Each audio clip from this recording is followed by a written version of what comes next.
Naz from Yorkshire Peaches Therapies, and on today's video I'm going to be looking at the traditional Chinese medicine recipe for hoof soup.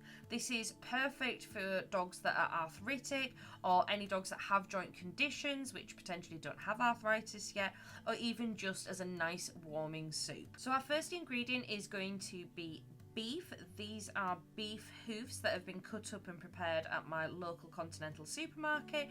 The temperature of these is neutral. Then I have 2 turnips. These are a root vegetable and these are neutral in temperature. Up next I have tapioca or yucca. This is cool in temperature, another root vegetable. Then I have ginger. This is hot in temperature. Fresh is more preferable than dry, but whatever you can get really. Then we have garlic. So you've got 3 cloves of garlic. This is hot in temperature. Again, fresh is more preferable when making this soup. Then we have a small handful of star anise.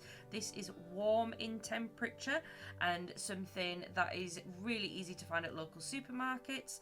And then we have cinnamon sticks. These are hot in temperature. Again, fresh is preferable as opposed to powdered.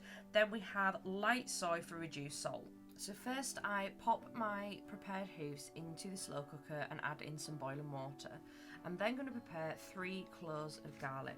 Garlic is an absolutely incredible superfood, and it's known as a metal superfood. It's antiviral, antiparasitic, antimicrobial, and is really good preventing common colds as well.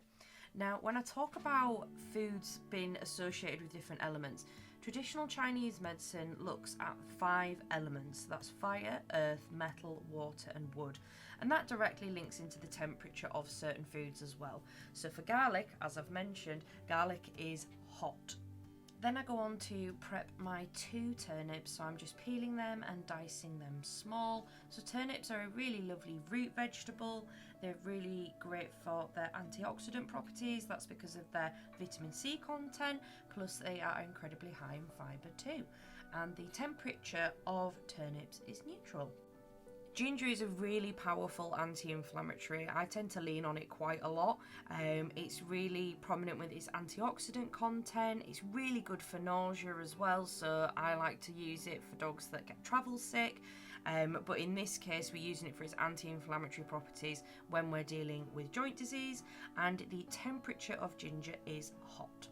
Up next we have yucca or tapioca or cassava root. So this, although it goes by many different names, imagine it as kind of like a healthier source of starch compared to, say, white potatoes. So when you are preparing this, it's really important that you or your dogs don't have any raw tapioca due to its cyanide content, but don't panic.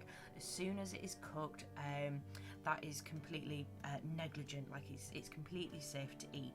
So it is a really good source of starch. It's low in calories, and this is what gives this really jelly effect to this hoof soup. So this is everything in the crock pot, barring the star anise, cinnamon and light soy. This is what it looks like after 4 hours in the slow cooker, completely different. So as you can see here, the bones are still in the slow cooker. So these are not safe for dogs to ingest now. So I pull all of these bones out.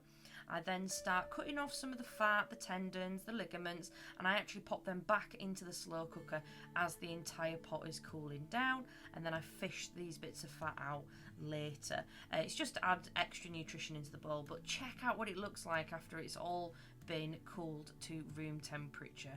Super jelly, full of goodness. So I put it to the taste test with my 3 and they absolutely loved it. So Rodney is the only dog with a known diagnosed joint condition at the moment. He has luxating patella, but this is something that I would give as a preventative to my other dogs as well. It just helps provide that additional joint support, even though we potentially don't have any diagnosed joint conditions. Joint degeneration is just part of life. So I made up a huge batch and I'm gonna put it all in these Tupperware boxes, pop them in the freezer to use at a later date. So I hope this video has been useful for you. Of course, before adding anything into your dog's diet, make sure that you consult with your holistic vet. But yeah, super easy recipe. That is your Hoof soup. If you have liked this video, please make sure that you subscribe and share it as well.